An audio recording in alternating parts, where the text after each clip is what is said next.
ভালো কিছু সে রেখে যাচ্ছে। অনেক ভালো লোকের সাথে কথাবার্তা বলেছে, ভালো শিক্ষা দিয়েছে, অনেক ইসলামী গান শিক্ষা দিয়েছে। তারা কিন্তু মানুষকে ভালো গান শুনিয়ে দিনের পথে ডাকতেই থাকবে। সুতরাং এবং বাপ মার দোয়া ফেরেশতার মতো। বাপ মা যদি দোয়া করে তাহলে ও দোয়া আল্লাহ কবুল করে নেয়। তার বাপ বেঁচে থাকলো, তার মা বেঁচে থাকলো, আমরা আশা করছি তার বাপ মা তার জন্য দোয়া করবে, নামাজ পড়বে, কালাম পড়বে, এবং সে যে সমাজ তৈরি করতে চেয়েছিল তার বাপ মা এই পথেই থাকবে ইনশাআল্লাহ। আল্লাহ আমাদের সবাইকে কবুল করুক। আল্লাহুম্মা আমিন। ইউসুফকে আল্লাহ তার জীবনের গুনাহ খাতা মাফ করে দিয়ে জান্নাতের মেহমান হিসেবে কবুল করে নিন। আল্লাহুম্মা আমিন।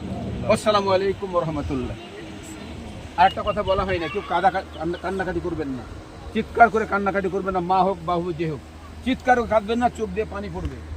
এটা হলো আপনার মায়ার কান্না, কিন্তু চিৎকার করে কান্না করে গুনাহ হবে। তো আমি আমার একটা প্রোগ্রাম আছে তানোরে, আমি জানাজায় থাকতাম। ওই প্রোগ্রামটা আগে থেকে দেওয়া আছে, অনেক লোক আছে সেখানে, এই জন্য আমি তার জানাজায় থাকতে পারবো না। আমার জন্য আপনারা দোয়া করবেন।